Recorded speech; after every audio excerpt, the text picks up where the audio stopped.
So I have my InstaPot already set up. I got it in the off position because I don't need to be on right now. I have my lid up, and I have my InstaPot top. You can use an ordinary top for a pot for it because you don't need to pressurize when you're doing yogurt. I have my milk, half a gallon of milk. I have my yogurt. This is from a previous batch of yogurt because you want yogurt that has active cultures. So when you look at your yogurt, look at the ingredients. It should say active cultures, and that's the one you want. C-U-L-T-U-R-E-S, cultures. I have my strainer right here, my yogurt strainer. If you don't have a strainer like this, you can always use a regular strainer and use some coffee filters to strain it, and you put a regular bowl beneath it, and that allows you to strain the yogurt into that bowl beneath it. Also have my candy thermometer because you want to get the temperature up to 180 degrees, and then you want to bring it down to about 115 in this process. And also, I have my ice bath ready, and that's to cool the yogurt down from 180 degrees down to 115 before you put it back into the cooker itself. But you'll see all that as we go along. Okay, the first thing I want to do, I want to go ahead and get my yogurt poured into my pot.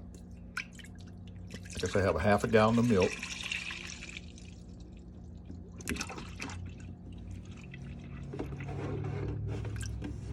I just pour it in there. And then, okay, I poured the milk in. Now I want to, here's the yogurt button. I hit the yogurt button, and it says 8 hours, but I don't want to cook 8 hours. I hit the adjust button 2 times, so it says boil.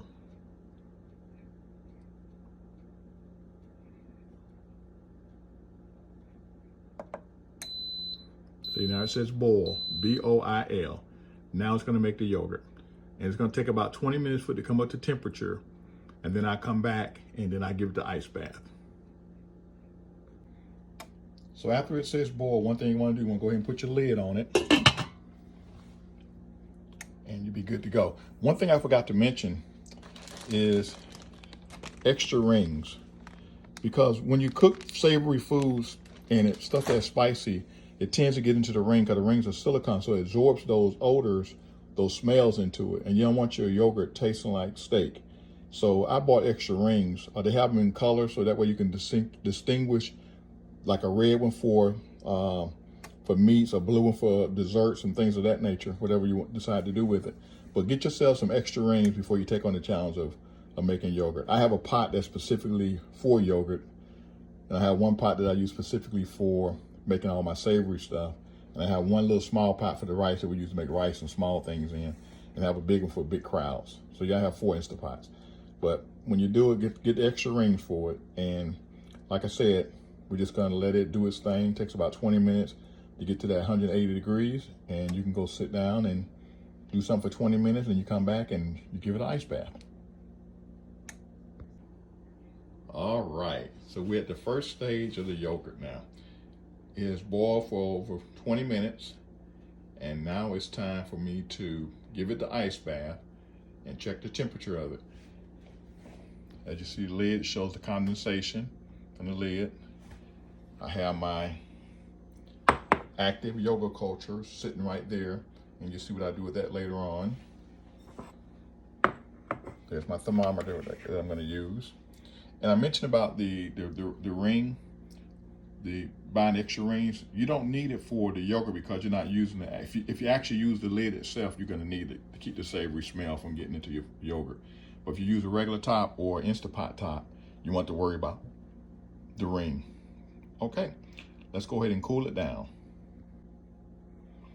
When you remove the top, you want to make sure that you don't let the condensation get into the yogurt. So you want to take the top out very carefully and let it drain into your sink. As you can see, the yogurt still looks kind of watery. And I'm gonna take it out, and like I said, you see it's watery. It's hot right now. I'm gonna take it out and put it in the sink with the ice that you saw earlier and give it an ice bath to cool it down. So I have it in the ice bath. You can see the steam coming off of it as it's cooling down.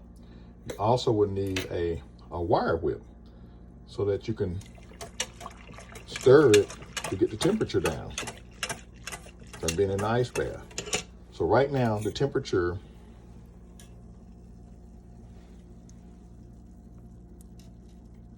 as you can see,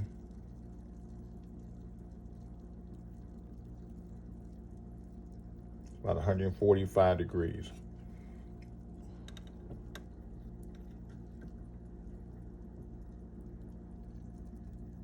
About 160 as you get close to the edge. So it's around 100, 150 average. You want to get it down to 115. And the way you do that, just constantly stir it. So you're moving the yogurt, the milk is still milk. So you're moving the milk around in the container. So basically what you're gonna be doing is just stirring it. And you stir, the temperature's gonna go down because it's cold on the outside. Okay, so that's all you're gonna be doing to it. It usually takes about 5 minutes for this to take place. Okay, it's the right temperature that I wanted at. That's good. You want to check it in different spots. So it's about 115.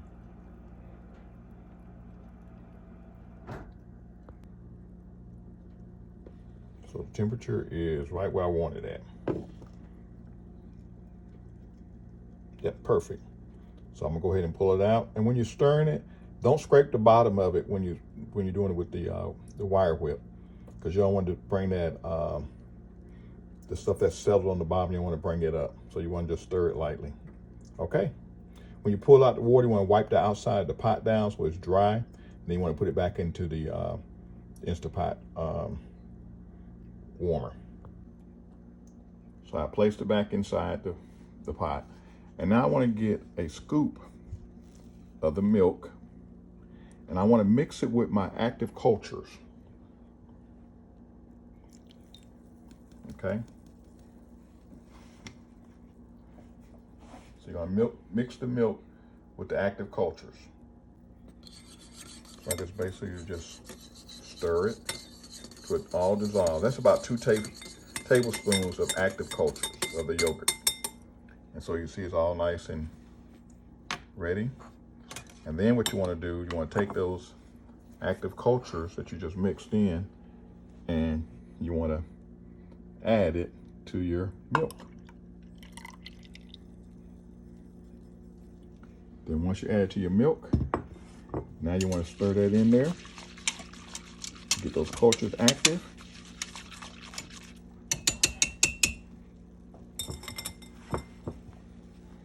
Replace your top. Go down here and clear your yogurt button. And you want to adjust your time. Go hit yogurt. And you want to do adjust. Here's your time, and you want to bring the time down to 8 hours.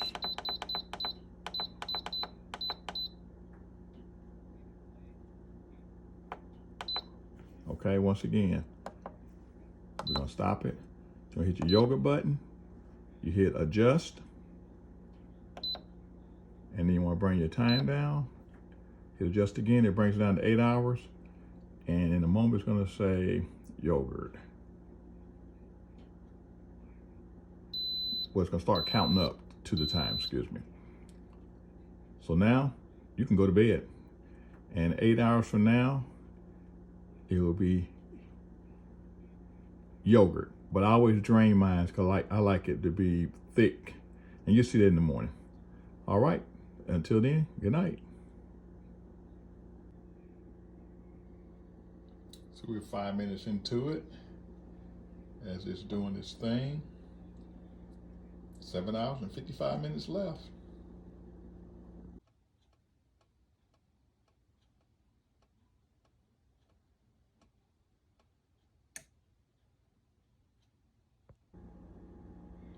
Well, the countdown is about to begin. 3 minutes and we will have yogurt.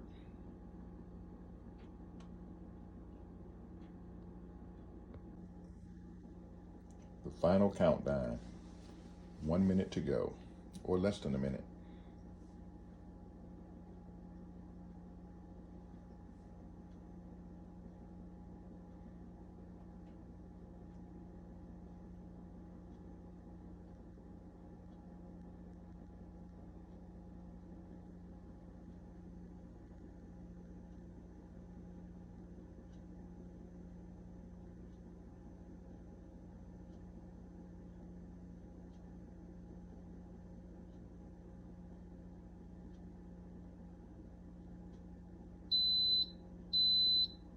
And it says yogurt.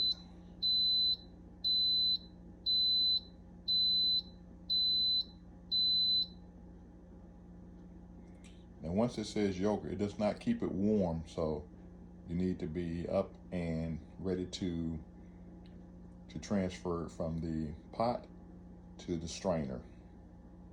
So let's transfer it. Okay, I have the strainer right here. I'll go ahead and take the top off of it. Put it aside. This is what the strainer looks like. It's a capture to capture the wheat, and it has the ability to strain. We'll go ahead and remove the top. Remember, you don't want the liquid to get in it, so you just remove it and put the top in the sink. And then you pour your yogurt into your strainer.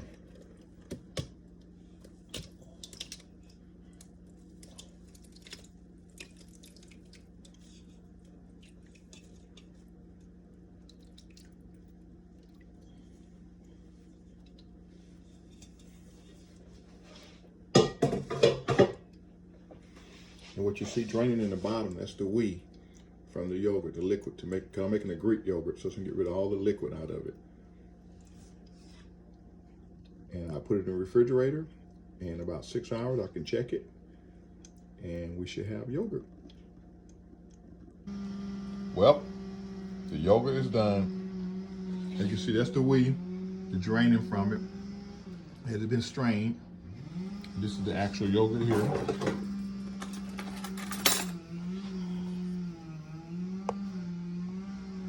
That's good yogurt. And you can add any flavor you want to it by just mixing it in. And what I usually do is I take tablespoons out of it for my next batch. So when I take the tablespoons out of it, I fill up my silicone ice trays with samples for my next batch of yogurt, so I don't have to go to the store to buy any more yogurt. I have my active cultures here. So I fill up my silicone ice trays with a tablespoon, about a tablespoon and a half of the yogurt that I made. And that way, when I go, like I said, I don't have to go to the store and buy any more yogurt, because this is my active cultures. And then I take this and I put it in the freezer, and it's good till I get ready to use it to make some more yogurt again.